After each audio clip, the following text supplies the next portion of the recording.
எல்லா மாநிலங்களுக்கும் கொடுத்திருக்கக்கூடிய நிதி நான் படிக்கிறேங்கண்ணா. 4 ஆண்டுகள் ஆந்திராவுக்கு மொத்தமாக நாம் கொடுத்திருப்பது 30,063 கோடி. தமிழ்நாட்டை விட பின்தங்கிய மாநிலம், கிராம பகுதிகள் அதிகமா இருக்கக்கூடிய மாநிலம். பீகாருக்கு 4 ஆண்டுகள் நாம் கொடுத்திருப்பது 24,726 கோடி. குஜராத்துக்கு நாம் கொடுத்திருப்பது வெறும் 6,613 கோடி. கர்நாடகா 4 ஆண்டுகளுக்கு நாம் கொடுத்திருப்பது 23,226 கோடி. கேரளாவிற்கு 13,000 கோடி. தமிழ்நாட்டை விட 4 மடங்கு மக்கள் தொகை, தமிழ்நாட்டை விட அதிகமான கிராமங்கள் இருக்கக்கூடிய உத்தரப்பிரதேசுக்கு நம்ம 4 ஆண்டுகள்ல கொடுத்தது 38,000 கோடி.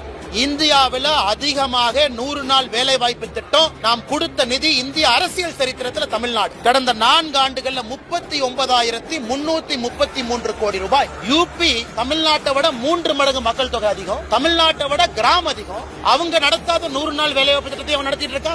கதை விட்டு சுத்துறாங்களா? அப்ப யாரு பேர்ல நீ போலி கணக்கு எழுதுற? மகாராஷ்டிரா, தெலுங்கானா, சத்தீஸ்கர் 3 மாநிலத்தை சேர்த்துனாலும் தமிழ்நாட்டினுடைய நிதியை விட குறைவா வாங்கியிருக்கிறாங்க.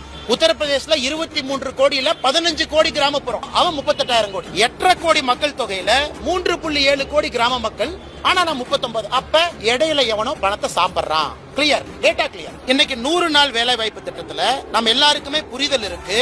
ஒரு பர்சன்டேஜ் சம்பளம், 1% வேலைக்கான மெட்டீரியல், இது ரெண்டுமே மத்திய அரசு கொடுக்கறாங்க. 100 ரூபாய் செலவுனா இன்னைக்கு 60-40 இருக்கும். தமிழ்நாட்டுல இன்னைக்கு நிலுவையில் இருக்கக்கூடிய சம்பளம் 87%. மொத்த காசுல அது 60-40 தான் இருக்கணும். அப்ப 87% சம்பள பாக்கினா நீ போலி கணக்கு எழுதுற. திமுகவுடைய பஞ்சாயத்து பிரசிடென்ட் ஜெயிலுக்கு போவான். அவங்க எல்லாம் கட்டி வைக்கணும்னா திகார் மாதிரி 4 ஜெயில் கட்டணும். இந்த பெருச்சாளிகள் எவன்லாம் பணம் திருந்தானோ 4 சிறைச்சாலையை மத்திய அரசுடைய பணத்துல கட்டி அந்த 4 சிறைச்சாலையை நப்பிட்டு தான் அடுத்த பைசா கொடுக்கணும்.